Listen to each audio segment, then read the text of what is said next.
defending others' rights.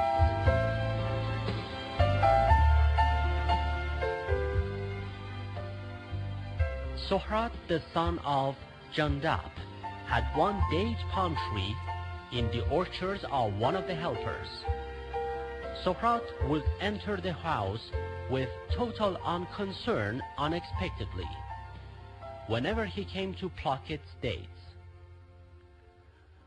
"Oh, Sohrat, you can come and go here because your tree is in this house," said the landlord.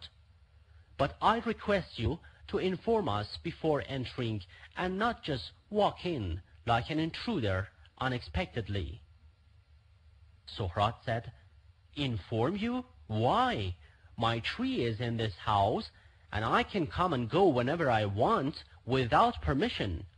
Yet it is so." No matter how much the landlord entreated Sohrat, he did not agree until he complained to the Holy Prophet and narrated the whole story to him. The Holy Prophet called Sohrat and told him, "This helper has a complaint against you. He says you enter his house without informing him. From now on, ask for permission and do not enter without informing him." "No," said Sohrat, "I will not accept it. I will not ask permission of anyone." The Prophet said, "So at least sell your tree to this family." "Sell it?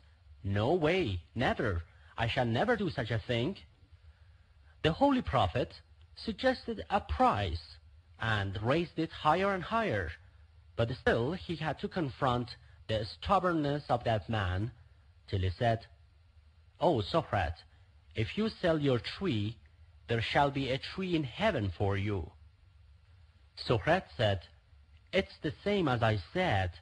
I will neither sell my tree, nor shall I seek the permission of the landlord for entering the house." The Prophet told him, "You are an obstinate man. In the religion of Islam, destructiveness and obstinacy do not exist. O helper, go and uproot that tree and throw it before this man. And you, O Sohrat, then go and plant it wherever you want."